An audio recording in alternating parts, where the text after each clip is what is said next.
Llévame a donde vas. Un piropo desubicado, una reacción desmedida en medio del tráfico y hasta una respuesta indebida en el lugar equivocado son algunas de las desubicaciones que las personas reconocen.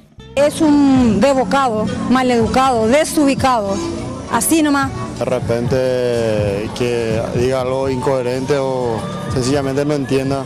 Y por ejemplo que yo me esté yendo con mi novia y le toquen en la cola o qué. ¿Qué harías eso? Así pasa eso. Y de hecho que ya, obvio, tengo que defenderla a mi mujer, ¿verdad? Por ejemplo, si le he piropeado, tal vez quizás pasarle porque yo puedo hacer lo mismo, ¿verdad? Los piropos malos, muy desubicados son. ¿Contigo alguien ya se desubicó alguna vez? Sí. No te van a entrevistar. A mí no me van a entrevistar. Él, por ejemplo, él es un desubicado, ¿verdad? A mí no me van a entrevistar.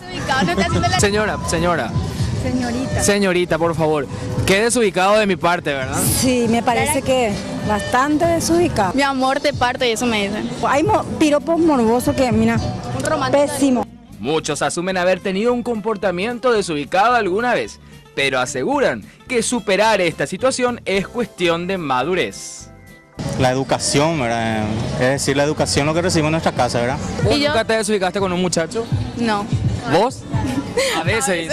A ver, ¿cómo sería una desubicación con algún muchacho? Pero yo, en mi mente nomás. Cuando estoy manejando, conduciendo, perder los estribos y decirle unas palabrotas.